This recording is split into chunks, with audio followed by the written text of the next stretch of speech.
தூத்துக்குடியில் இருந்து மாலத்தீவுக்கு கடத்த முயன்ற 80 கோடி ரூபாய் மதிப்பிலான போதைப்பொருள் பறிமுதல். நடுக்கடலில் போதைப்பொருளை பறிமுதல் செய்த மத்திய வருவாய் குற்ற புலனாய்வு பிரிவு அதிகாரிகள் 11 பேரை பிடித்து விசாரணை.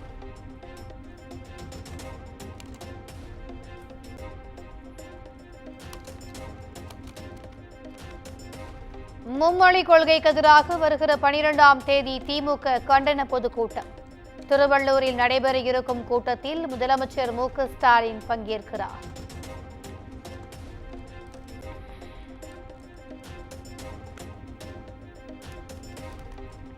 சென்னை எழும்பூரில் உள்ள டாஸ்மாக் தலைமை அலுவலகத்தில் 3வது நாளாக அமலாக்கத்துறை சோதனை. 1000 விளக்கில் உள்ள எஸ்.என்.ஜே மதுபான ஒப்பந்ததாரர்கள் தலைமை அலுவலகத்திலும் சோதனை தொடர்கிறது.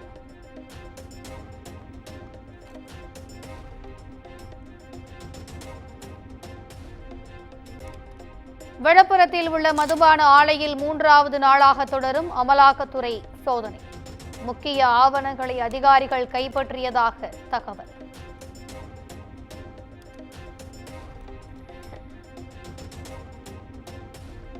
உலக மகளிர் தினத்தை ஒட்டி முதலமைச்சர் மு.க.ஸ்டாலின் வாழ்த்து. பாலின சமத்துவமின்றி மானுட சமத்துவம் இல்லை என எக்ஸ் தளத்தில் பதிவு.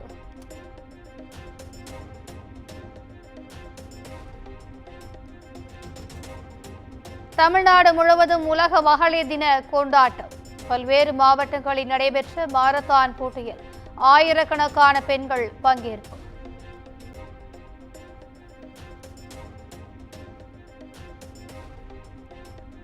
சர்வதேச மகளிர் தினத்தை ஒட்டி நாட்டில் உள்ள அனைத்து மகளிருக்கும் குடியரசுத் தலைவர் திரௌபதி முர்மு வாழ்த்து.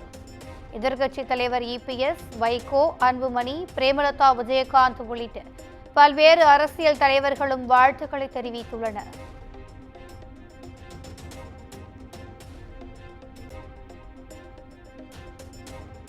சர்வதேச மகளிர் தினத்தை ஒட்டி குஜராத் மாநிலத்தில் நடைபெறும் நிகழ்ச்சியில் பங்கேற்கும் பிரதமர் மோடி. இன்றைய தினம் பிரதமர் மோடியின் பாதுகாப்பு பணியில் பெண் காவலர்கள் மட்டுமே ஈடுபட உள்ளதாக தகவல்.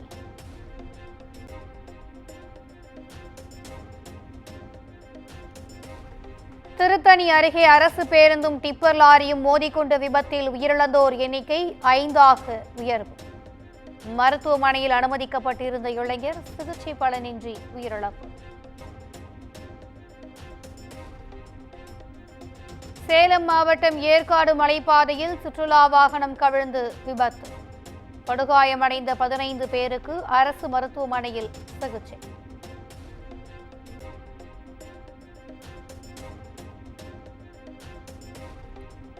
மயிலாடுதுறை மாவட்டம் சீர்காழி அருகே 19 ஏக்கரில் பயிரிடப்பட்ட நெல் பயிர்கள் பதறானதால் சோகம்.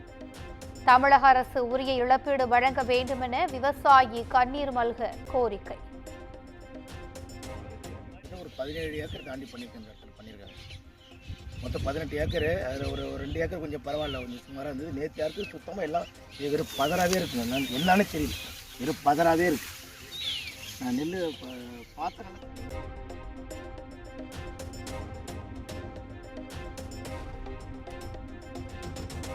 திருச்செந்தூர் அருகே பெரிய தாழை கடலில் மிதந்த இலங்கை படகால் பரபரப்பு. சட்டவிரோதமாக இந்திய எல்லைக்குள் நுழைய பயன்படுத்தப்பட்டதா அல்லது வழி தவறி வந்த மீனவர்களின் படகா என போலீசார் விசாரணை.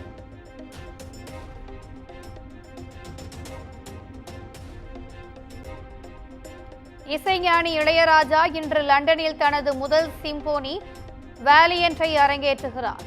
உலகின் தலை சிறந்த இசைக்குழுவான ராயல் பிலார்மோனிக் ஆர்கெஸ்ட்ரா கலைஞர்கள் வாசிக்கின்றனர்.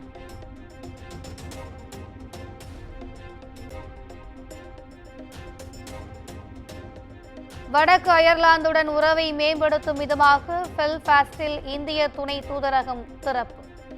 மத்திய வெளியுறவுத்துறை அமைச்சர் ஜெய்சங்கர் திறந்து வைத்தார்.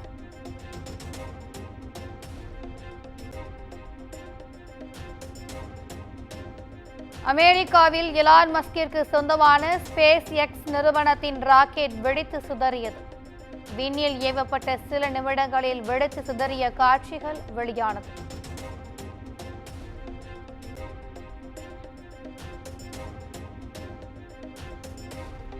நியூயார்க்கின் கொலம்பியா பல்கலைக்கழகத்திற்கான $400 மில்லியன் ஒப்பந்தங்களை ரத்து செய்வதாக அமெரிக்க அதிபர் டிரம்பின் நிர்வாகம் அறிவிப்பு.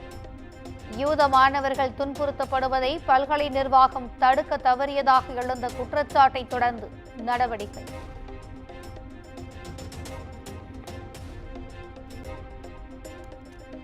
இந்த ஆண்டுக்கான ஃபிஃபா கிளப் உலகக்கோப்பை போட்டிக்கான கோப்பையை அறிமுகம் செய்து வைத்த அமெரிக்க அதிபர் டிரம்ப் 2026ஆம் ஆண்டு ஃபிஃபா உலகக்கோப்பையை அமெரிக்கா நடத்துவதற்கான ஒப்பந்தத்திலும் கையெழுத்திட்டார்.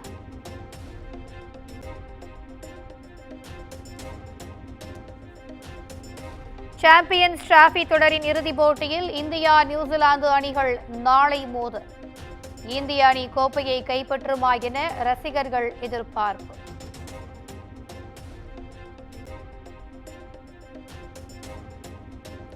இயக்குனர் கார்த்திக் சுப்புராஜ் தயாரிப்பில் வைபவ் நடிக்கும் பெருசு திரைப்படம். படத்தின் ட்ரெய்லர் இன்று வெளியாகும் என படக்குழு அதிகாரப்பூர்வமாக அறிவிப்பு.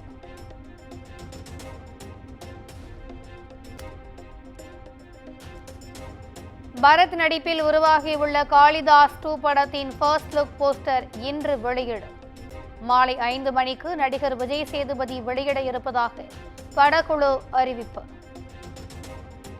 குமுதம் மற்றும் தமிழ்நாடு மின்சார வாரியம் இணைந்து வழங்கும் சிக்கனமும் பாதுகாப்பும் யூஸ்ஃபுல் டிப்ஸ் மின் நுகர்வோர் சேவை மையம். மின் கட்டணம் தொடர்பான சந்தேகங்கள், இலவச மின் இணைப்பு குறித்த தகவல்கள், பழுதடைந்த மின் கம்பங்கள் அல்லது பில்லர் பாக்ஸ் குறித்த தகவல் தர, மின் இணைப்பு பெயர் மாற்றம் குறித்த சந்தேகம், இவை அனைத்திற்கும் 9497 9497 என்ற எண்ணை தொடர்பு கொள்ளவும்.